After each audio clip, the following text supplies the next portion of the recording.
Ես ուզում եմ ձեզանից հետաքրքրվել պաշտպանության նախարարության զինծառայողների խնդիրներին, մասնավորապես, երբ մենք տարեկան արձանագրում ենք մահվան դեպքեր, եւ այդ մահվան դեպքերի մեջ բավականին տպավորիչ ցուցանիշ ունի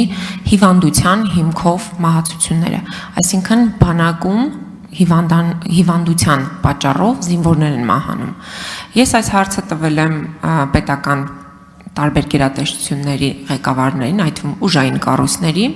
բայց չեմ ստացել պատասխան, այնինչ որ ինձ կբավարարեր, թեպետ ենթադրելի էր, որ ամեն գործով, քանի որ կա հարուցված վարույթ, ենթադրելի է, որ նաև կա տեղեկություն, թե կոնկրետ զինվորը ինչ հիվանդություն է ձեռք բերել է բանակում, թե հիվանդ է զորակոչվել եւ ինչի արդյունքում է մահացել։ Քանի որ դուք նաև վարում եք վիճակագրություն եւ դուք եք տեղյակ, կխնդրեմ ինձ ասեք, հիմնական զինծառայողները, ովքեր որ մահանում են բանակում, իրենք հիվանդությունը ձեռք են բերում ծառայության ընթացքում, թե հետո իրենք արդեն հիվանդ, այսինքն անթույլատրելի հիվանդ կամ կյանքի հետ անհամատեղելի հիվանդություն ունենալու պայմաններում զորակոչվում են բանակ եւ բանակում մահանում են հիվանդության հիմքով։ Շնորհակալություն։ Շնորհակալ եմ Տիկին Թովմասյան, շատ կարևոր հարց բարձրաձայնեցիք, որովհետև ինչպես նշեցի, զինված ուժերում մարդու իրավունքների պաշտպանության տեսանկյունից կյանքի իրավունքի պաշտպանությունը կարևորագույններից է, որը ինչպես ես ինքս էլ իմ ելույթում նշեցի, ըստ էության բազմաթիվ խնդրահարույց կողմեր ունի Հայաստանի Հանրապետությունում։ Ես կուզենամ հատուկ արձանագրել, որ մենք ըստ էության վիճակագրություն չենք վարում, մենք օգտվում ենք այն վիճակագրությունից, որը այլ իրավասու մարմիններն են վարում, որովհետև այնպես չի, որ բոլոր դեպքերով մեզ բողոքներ են ներկայացնում։ Մենք վարում ենք վիճակագրություն բացառապես այն դեպքերի հետ կապված, երբ մենք ինքներս ենք բողոք ստանում քաղաքացիներից կամ նրանց հարազատներից։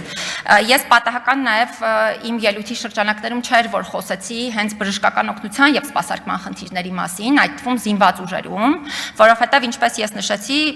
մենք դարձյալ բազմապիսի դիմում բողոքներ ենք ստանում այս հարցերի հետ կապված։ Ուրախալի մասը այն է, որ երբ միջամտում ենք, խնդիրը լուծում է ստանում, բայց ինչպես ես նշեցի, իրականում խնդիրները պետք է համակարգային լուծումներ ունենան եւ դրանք ոչ թե անհատական դեպքերով պետք է լուծվեն, հետեւաբար կարծում եմ այստեղ միանշանակ նաեւ բժշկական օգնության եւ սպասարկման համակարգի բարելավման անհրաժեշտություն կա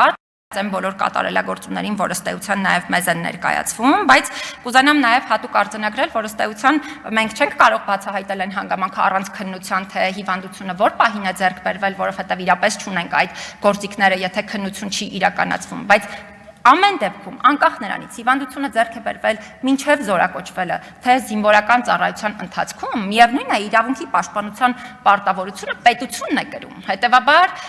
այդ տեղեկատվությունը պետության համար կարող է կարևոր լինել ընդհանրապես մի պատճառով, որպեսզի պետությունը կարողանա հասկանալ, թե լավ խնդիրը ինչպես հասցեավորի, բայց միևնույն է, դա մնում է պետության պատասխանատվությունը եւ պետությունը այո, պետք է կարողանա կատարելագործել այս ոլորտում իր ունեցած գործիքները։ Շնորհակալ եմ։ Արձագանք։ Շնորհակալություն, փաստորեն դուք էլ չունեք, այսինքն մենք ամբողջական պատկերը էլի չկարողացանք պատկերացում կազմել խնդրի մասին։ Բայց ես ուզում եմ արձագանքի ժամանակ օգտագործել եւ ձեզ խնդրել, որպես մարդու իրավունքների պաշտպան, գնահատական տակ օրինակ այսօր ԿՊ խմբակցության ղեկավար Հայկ Կոնջորյանի պահվածքին։ Ես հարց եմ տալի կոռուպցիայի կանխարգելման հակակոռուպցիոն մարմնի ղեկավարին, արդյոք կա կոռուպցիոն ռիսկ, որ քաղաքացիական պայմանագիր խմբակցության ղեկավարի կինը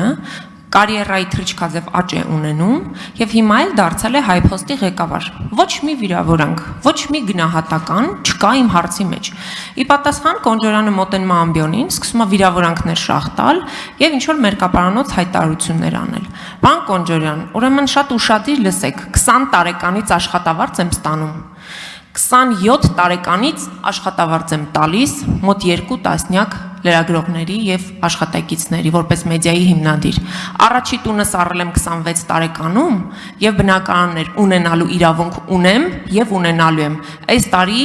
գնելու եմ նոր բնակարան, որի առիթով կարող եք արդեն ինձ շնորհավորել։ Եվ դա բոլորը իմ աշխատավարձով եւ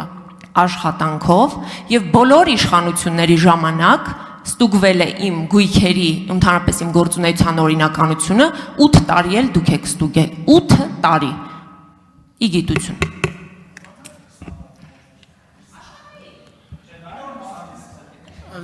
Տիկի Բայց ես Մանասյան, կառաջարկեմ պարոն Կոնջյան, ցանկանում եք շնորհավորել։ Հա, լինի նոր։ Տիկին Մանասյան, Ես իրականում կառաջարկեմ մարդու իրավունքների պաշտպանի տարեկան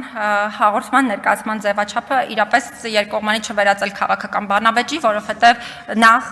իմ տեսանկյունից իրոք արգելված է քաղաքական բանավեճերի մեջ ներգրավելը եւ բոլոր գործընկերներին հիմա բոլոր կողմերից խնդրում եմ ուղղակի, որպեսզի կարողանանք հանրության համար պատշաճ մակարդակով խոսել մարդու իրավունքների խնդիրների մասին, այն խնդիրների, որոնք իրոք ամեն քաղաքացու են վերաբերում եւ շատ դեպքերում դրանք դուրս են մնում ուշադրությունից, որովհետեւ մեզանից ամեն մեկը ուղղակի տեսնում է շատ դեպքերում ուղղակի իր շուրջը կատարվողը, բայց իրոք Հայաստանում կան մարդիկ, ովքեր շատ վատ վիճակում են գտնվում իրենց իրավունքների պաշտպանության առումով։ Դրա համար ես իրոք կուզենամ անդրադառնանք այդ խնդիրներին։ Շնորհակալություն։